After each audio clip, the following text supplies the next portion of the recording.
Well, welcome back to Life on Tirzepatide. Thanks for spending part of your day with me. Each week, I share an honest, personal look at this journey, the wins, the struggles, and everything in between as I go through my weekly injection. If you're new here, welcome.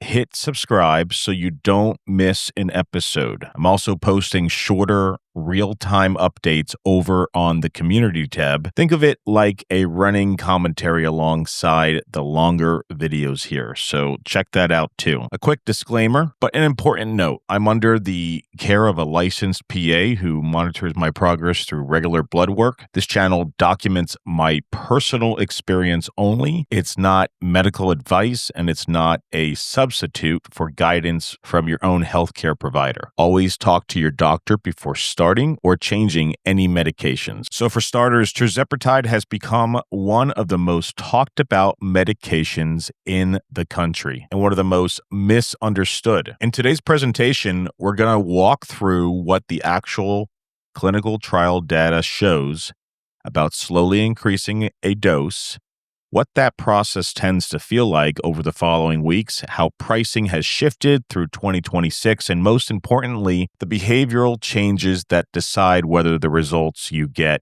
actually last. This is an educational overview built from published trial data and current market reporting. It's not medical advice, and any decision about your own dose should always go through your prescriber. Let's get into it. Let's start with the why behind slow dosing. Tirzepatide works on two hormone pathways, GIP and GLP-1, that slow how quickly your stomach empties and turns up your brain's fullness signal.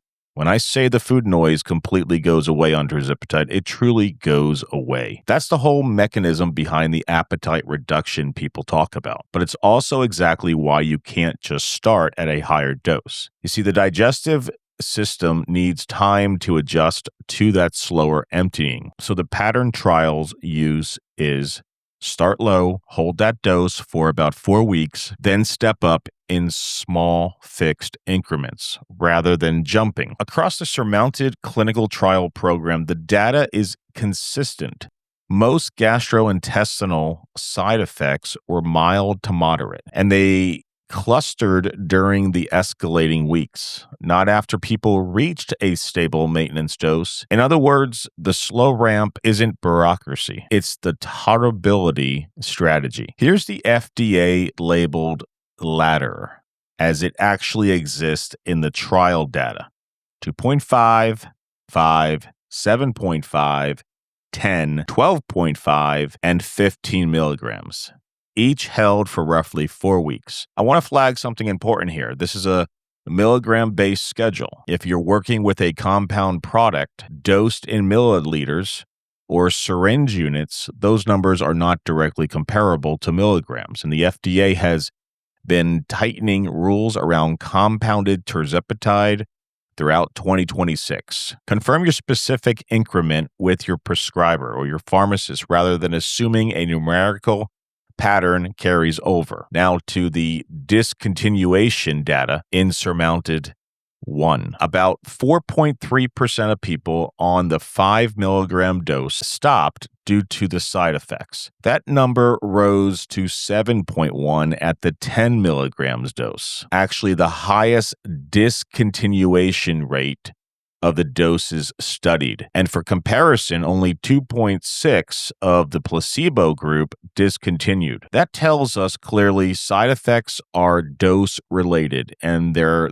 the main reason people step off the medication. Now let's talk about money, because this has shifted a lot. The official listed price for Tirzepatide is still around $1,086 a month. That number really hasn't moved, but almost nobody pays that. Eli Lilly own direct-to-consumer vials through Lilly's Direct start around $349. And in 2026, a new federal pricing arrangement branded Trump RX, combined with expanded Medicare coverage, brought self-pay pricing down to an average of about $346 a month. Actually, that's the price that I just recently paid for a 2-month supply of medication in 2 ml vials. I got 2 this month, so for a total of 4 mils. And if you have commercial insurance plus a manufacturer savings card, out-of-pocket costs can drop as low as $25 for a 3-month supply. Now, I've not seen that. I'll be honest with you. I'm not saying it doesn't exist. Maybe I'm not holding some of those things, but doesn't mean that the data doesn't say it differently. On the right, the bigger regulatory story. The FDA declared shortages ended in late 2024, which is what triggered all of this. Then in March of 2025, the FDA started narrowing who could legally mass compound tirzepatide. And as recently as April 2026, the FDA proposed removing tirzepatide entirely from the list of substances outsourcing facilities can compound in bulk. That's squeezing the lower cost compound market, which is part of why the brand name pricing deals matter so much right now. It's worth pausing on the advertising environment itself because it's shaping expectations as much as the drug is. Right now, you can't scroll social media, search a symptom, or drive past a med spa without seeing a GLP-1 or a GIP ad. That's search ads, influencer content, storefront med spas, and streaming commercials, all repeating a similar message at the same time. A lot of that advertising leans on before and after photos and testimonies, often from telehealth or compounded drug providers, not from clinical trial data. And increasingly, price itself has become the marketing hook, competing monthly numbers advertised like a subscription service. Put together, the entire effect is a real cultural shift for a lot of people now. Medication is the first thing they reach for on weight loss, not a last resort after other approaches. That's neither automatically good nor bad, but it's important to notice because it changes the mindset someone brings into treatment before they even started. Let's talk about what people actually experience according to the trials, because there is real substantial benefit here. In Surmounted, participants on the highest studied dose lost close to 20% of their body weight over 72 weeks, compared to a smaller change in the placebo group. In Surmount 3, people who had already gone through an intensive lifestyle program and hit a plateau saw an additional 18% average weight change once tirzepatide was added. So it's not just for people starting from zero, it can help break through a stall. Beyond the scale, cardiometabolic markers moved in a good direction too. Blood pressure, cholesterol markers, and blood sugar all showed meaningful improvement. And for people with obstruction sleep apnea, also known as CPAP, the Surmounted OSA trial found real improvements in daytime sleepiness and sleep-related quality of life. This is genuinely effective medication for the population studied. That's an important evidence-backed starting point before we get into the concerns. Let's talk about those concerns. Now, the other side of the ledger, because a balanced picture needs this too. First, GI side effects. You're going to experience things like nausea, vomiting, diarrhea, constipation. Those are the most commonly reported issues. Those are the same issues that I've experienced, and they cluster during dose increases, which is exactly the period this presentation is focused on. Second, the risk isn't trivial. Up to 7.1% of participants in Surmounted 1 discontinued treatment entirely because the side effects were more than they wanted to tolerate at a given dose. Third, and this is a serious one, a 2025 published case report documented a patient who was hospitalized in the ICU after unsupervised rapid dose escalation, developing severe low blood sugar and organ dysfunction. That's a stark reminder that dose changes are not a do-it-yourself decision. They need clinical oversight, especially when increments or timing depart from a labeled schedule. Finally, the regulatory ground is moving quickly. The FDA in 2026 effort to restrict compound tirzepatide, meaning sourcing, formulation, and even legal availability on some products can shift with little warning. All of this argues for treating dose changes as a conversation with your prescriber not a personal experiment. So what a 4-week dose increment window often looks like. You might ask yourself specifically about what the next 4 weeks on a increased dose could look like. So let's walk through what the pooled trial data shows week by week. I want to be upfront. This is a general pattern from clinical trial populations, not a personal prediction, because individual response really does vary, and any changes in how you're feeling should be discussed with your prescriber, not diagnosed from a slide. So in week 1, GI symptoms are mainly nausea and the drop in appetite, tend to be the most noticeable right after the step up. As the body adjusts to slower gastric emptying rate, by week 2, the pooled data shows those symptoms typically start to ease. In week 3, many people report the fullness signal starts to feel more predictable, which is often when eating smaller, slower meals makes the biggest practical difference. Week 4 is typically the point where a prescriber reassesses, looking at how we can tolerate and weight trend together to decide whether to hold at the current dose or move to the next step. That reassessment point matters. It's built into how these trials were run, not an afterthought. What behavior changes matter while on the drug? This is the slide I'd ask you to sit with the longest because it's the part the advertising almost never shows. Tirzepatide does something real. It lowers hunger and food noise, and it makes you feel full after less food. But what it does not do is teach you new habits on its own. It doesn't build a sustainable relationship with food, and it doesn't create the exercise routine or the daily patterns that protect your results once the medication's effect isn't doing the heavy lifting. Think of it less as a solution and more as a window of opportunity, a period where hunger isn't fighting you as hard, which makes it dramatically easier to build the habits that actually last. On the left is what the medication is doing for you. On the right is what only you, through repeatable behavior, can build. The people who keep their results long-term are almost always the ones who use that window deliberately, not the ones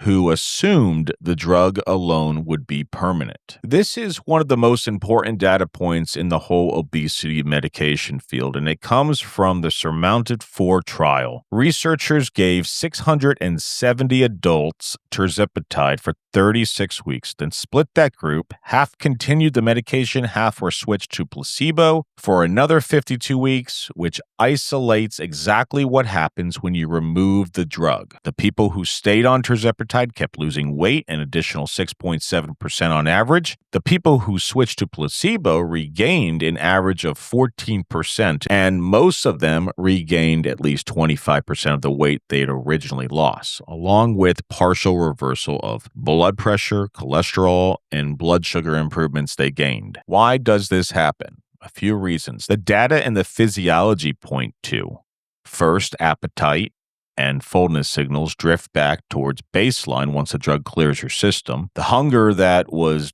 dampened comes back. Second, if the habits someone built only worked because the drug was suppressing hunger, those habits don't hold up against a body that's hungry again. Third, there's a well-documented metabolic adaptation to lower body weight. Your body can increase hunger drive and lower energy expenditure to defend its prior weight. And fourth, without a maintained strength and activity routine, resting metabolic rate tends to drift down as weight returns. This is exactly why the next slide, what to actually do while you're on the medication, matters. So given everything we just covered about weight regain, here are 5 concrete things to focus on while the medication is actively working in your favor. Number 1, we want to build a strength training habit. Preserving and building muscle protects your resting metabolism, which is exactly what tends to erode if activity isn't part of the plan. Number 2, practice eating a true fullness cues. Use the appetite reduction as a training tool for recognizing when you're actually satisfied, not just a reason to skip meals altogether. 3, prioritize protein and fiber, even in smaller volumes, because when you're eating less overall, what you do eat needs to work harder for you nutritionally, supporting both fullness and muscle. Number 4, set a maintenance plan before you need it. Decide in advance what you're eating and an activity pattern will look like if dose is ever lowered or paused, rather than figuring it out in the moment. And lastly, number 5, track trends, not just the scale. How's your energy levels? How's your sleep quality, strength, and how your clothes fit are more stable, more useful signals than day-to-day weight fluctuations during a dose change. None of these require the drug to work. That's the point. They're the habits that stay with you regardless of what happens with the prescription. So to bring it all together, the clinical trial data genuinely supports Tirzepatide as an effective tool, meaningful weight loss, improved cardiometabolic markers, better sleep apnea symptoms for many people. Pricing has also become far more accessible through 2026 than it was even a year or two earlier. But none of that changes the core findings from the withdrawal data. The medication creates a window of reduced hunger. It does not build the habits that determine whether the results last once the window closes. That work, strength training, learning true fullness cues, nutrition quality, a maintenance plan, and tracking the right signals is yours to build, starting now, not after a dose change. And one last important note. Any decision about increase, holding, or lowering a dose is clinical decision that belongs in a conversation with you and your prescriber or a pharmacist, using label increments and your own health history, not assumptions from marketing or from any single data point on a slide like this. Hey, if you got value out of today's video, it was a short one, but I do like to try to share what I'm learning about what life is like on Tirzepatide.